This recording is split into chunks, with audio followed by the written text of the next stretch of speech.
बेथानचोक गाउँपालिका वडा नम्बर 1 च्याम्राङ बेसी तलको दृश्य हो। यो अहिले बेथानचोक गाउँपालिकाको 1 नम्बर वडामा चाहिँ पारिपट्टिको दृश्य देखाएको छ। बेथानचोक गाउँपालिका वडा नम्बर 1 च्याम्राङ बेसी जाने गुवा भन्ज्याङ भन्दा मुनि। यहाँ चाहिँ बेथानचोक गाउँपालिका भित्र चाहिँ एउटा बेथानचोक गाउँपालिका बनिने बजेट यस ठाउँमा खनिरहेको अवस्था छ। यहाँका स्थानीयसँग म केही कुरा गर्न जानेछु। मामश्री नमस्ते हजुर। नमस्कार हजुर। नमस्कार।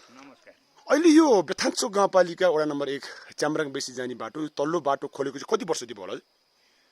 तल्लो बाटो खोलिएको चाहिँ तपाईको 52-53 देखि सुरु भएको। अनि यो अहिले तल्लो बाटो अहिले हामीले पारिपट्टिको दृश्य देखिरहेको अवस्था छ। यहाँ चाहिँ हामीले बारम्बार आवाज पनि उठाएको थियौँ। अहिले यो बर्खाको समयमा बाटो अवरुद्ध भएको अवस्था छ। उहाँहरूले चाहिँ बारम्बार ठेक्कापट्टा गर्ने, जग खन्ने, पहिरो लडाउने, फेरि बजेट त्यही हाल्ने। त्यसकारण चाहिँ यहाँका स्थानीय सरकारलाई तपाईँको तर्फबाट के भन्न चाहनुहुन्छ? अब यहाँको स्थानीय सरकारलाई त अब मैले भन्नु त केही रहेन। त्यसैले म के भन्छु भने अब पहिलाको त अवस्थामा त्यही बाटो नभइकन हिँड्ने बाटो कहीँ पनि थिएन र अहिले तपाईँको लगभग 4-5 वर्ष भयो यो हाम्रो भालु छाप्रा भन्ने ठाउँ। हजुर। त्यसैले हामीले त्यही बाटाको अवस्थालाई हेरेर हामीले माथिल्लो बाटो खोल्यौँ। बाटो यही नै छ। त्यसैले अलिकति त्यहाँ हाम्रो अलिकति उकालो छ। त्यो उकालो तर्फ देखाइदिनुहोस्, कुन ठाउँको त्यो उकालो? हजुर। यो पारिपट्टि देख्नुभयो? हजुर हजुर। यो पारिपट्टि त्यो ठुलाखोरी जाने डोबाटो भन्छौँ हामी। हजुर। त्यो डोबाटोदेखि यो उल्लो गइरहेछौँ तपाईँको 200 किलोमिटर 200 मिटर होला। हजुर 200 मिटर होला। 200 मिटर जति होला। 200 मिटर जति छ। 200 मिटरमा त्यति ढलन हाल्न पाइयो भने यो बाटोलाई लाइफ बन्छ। बर्खा हिउँद हिँड्ने बाटै यही तपाईँको प्रमुख हुनेछ होला। अब कसैलाई तर तपाईँको 22 लाख 25 लाख 22 लाख 25 लाख त तपाईँको आजभन्दा अगाडि 55, 56, 60 साल लगायतका जुनसुकै वर्ष पनि हामीले त्यसमा खर्च गर्यौँ। त्यसैले अहिले अब कसैलाई भन्नु त केही नै छैन। रही पनि तपाईँको हेर्नुहोस् त अहिले पहिरो हेर्नुहोस् त उहाँ अगाडिपट्टि लगाइरहेको छ। त्यो पहिरो फेरि अहिले पनि ढुङ्गो लडिरहेको छ। उता पारिपट्टि भत्किरहेको छ। मान्छेलाई जोखिम यात्रा छ। बाटो बनाउनको निम्ति अब बन्न त पक्का बन्यो। हिँड्न पनि अब तपाईँको संसार हिँड्यो। तल्लो बाटो पनि बनिनु हुँदैन। त्यसैले पटक पटकसम्म पानी आइरहँदाखेरि चाहिँ राम्रो ढङ्गले बनाइदियो। त्यो पहिरामा हाल्ने सट्टा यसमा अलिकति लगानी गरिदियो भने हामीलाई साह्रै राहत, मलाई होइन यो राज्यलाई, यो ललितपुरलाई, यो मकवानपुरलाई, हामी सबै यो तीन जिल्ला काभ्रे जिल्ला सहितलाई असाध्यै शुभ हुनेछ भन्ने लाग्छ मलाई। हस्, धन्यवाद मामा। हस् धन्यवाद। त्यसकारणले बेथानचोक गाउँपालिका वडा नम्बर 1 च्याम्राङ बेसी हुँदै जाने बाटो चाहिँ यो चाहिँ मास्टर बाटो चाहिँ दिगो देखियो र अहिले हुन त तल्लो बाटो पनि चल्नुपर्छ भन्ने भावना हो। राज्यको चाहिँ बेथानचोक गाउँपालिका वडा नम्बर 1 मा चाहिँ यो च्याम्राङ बेसी गुहा भन्ज्याङ भन्दा मुनिपट्टिको एरियामा चाहिँ करोडौँ बजेट खटाइसकेको अवस्था छ र त्यो बाटो अझसम्म स्थायी रूपमा बनाउन सक्नु भएको अवस्था छैन।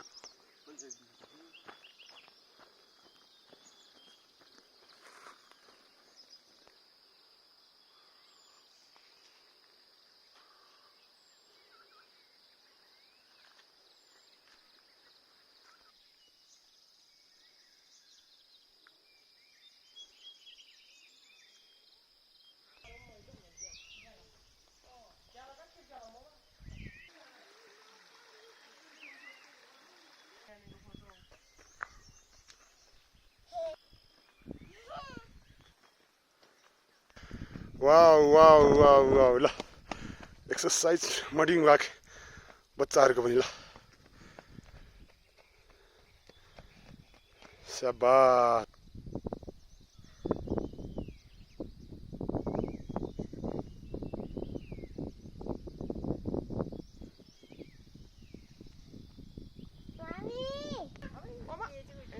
नमस्ते, गुड मर्निङ, शुभ बिहानी। अहिले बेथानचोक गाउँपालिका वडा नम्बर 1 च्याम्राङ बेसी जाने बाटो चाहिँ यो आजभन्दा धेरै वर्ष अगाडि यो सुक्खा पहिरो गुवा भन्ज्याङ भन्दा मुनिपट्टिको चाहिँ सुक्खा पहिरो हो। हामीले बारम्बार आवाज उठाउँदाखेरि पनि लौ न यो चाहिँ जगहरू बलियो छैन। पारिपट्टिको तपाईँहरू दृश्य देख्नु भएको छ, यो बाटो तसस भएको अवस्था छ। यो बेथानचोक गाउँपालिका वडा नम्बर 1 च्याम्राङ बेसी जाने गुवा भन्ज्याङ भन्दा मुनिपट्टिको तलको दृश्य तपाईँहरू देख्नु भएको छ। यो च्याम्राङ बेसी हो तलको दृश्य। च्याम्रङबेसी पारिपट्टिको कालेश्वर मन्दिर। अब हामीले बारम्बार यो पारिपट्टिको दृश्य चाहिँ देखाउँदाखेरि यो बाटोलाई चाहिँ हामीले बारम्बार आवाज पनि उठाएको थियौँ। यसलाई उत्खनन भयो, खानीमा परिणत गराए।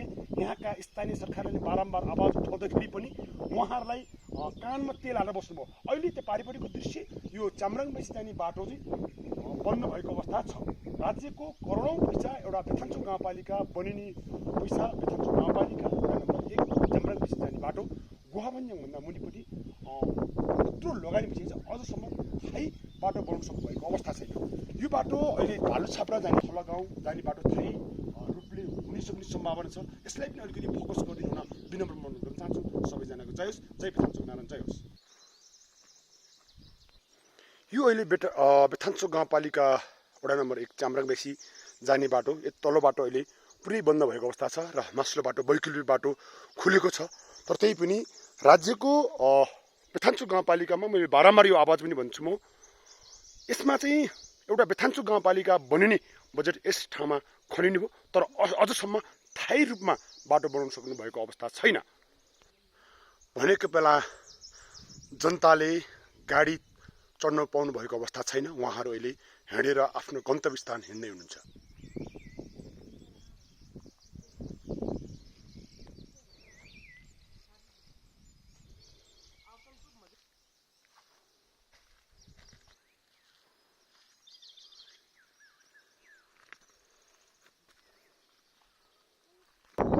पारिपट्टिको दृश्य कालेश्वर मन्दिर, यतापट्टिको बतासे गुम्बा, यो च्याम्रङबेसी तलको च्याम्रङबेसी अलि देखाएको छैन। यो माथिको थला गाउँ हुँदै भालुछाप्रा हुँदै बेथान्चो गाउँपालिका वडा नम्बर 1 बाट अब हामी बेथान्चो गाउँपालिका वडा नम्बर 2 तर्फ गुहाभन्ज्याङ डाँडा।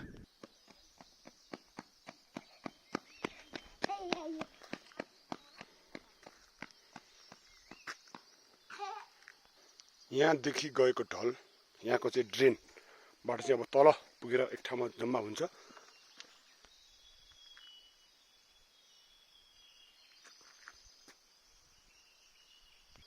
बेथान्चो गाउँपालिका वडा नम्बर 2 रुन्ची गैरो भन्ने ठाउँमा चाहिँ यो माथिबाट मिति 2081 साल 6 महिना 10, 11, 12 गते गएको भीषण पानीले चाहिँ यो पहिरो फुटेर यस ठाउँमा चाहिँ तसनस भएको अवस्था थियो।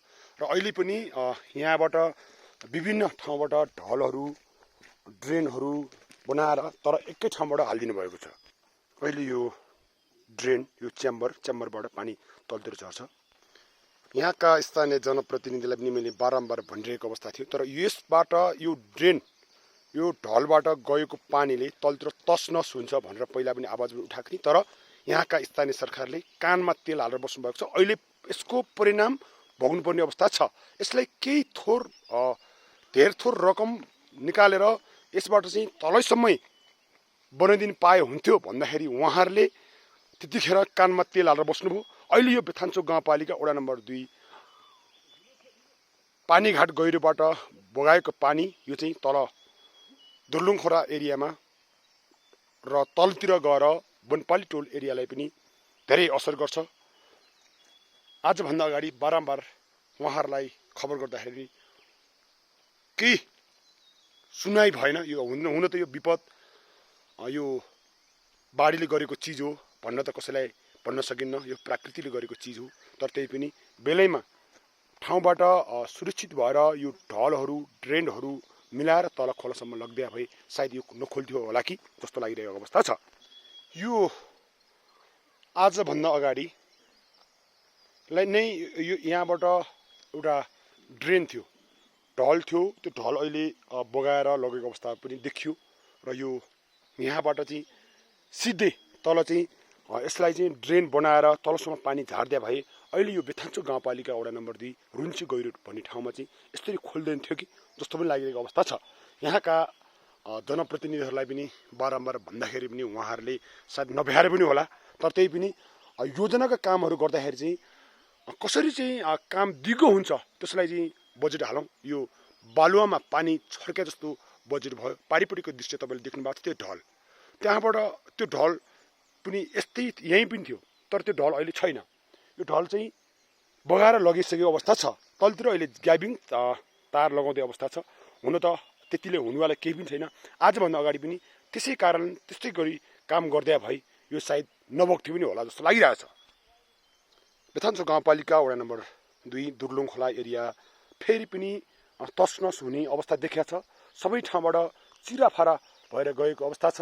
सबैजना बेथान्चोक गाउँपालिकामा रहनुहुने नेपाली आमा बुवा दाजुभाइ तथा दिदीबहिनीलाई विनम्र अनुरोध गर्न चाहन्छु, बर्खाको समयमा सबैजना होसियारपूर्वक बस्दिनु होला।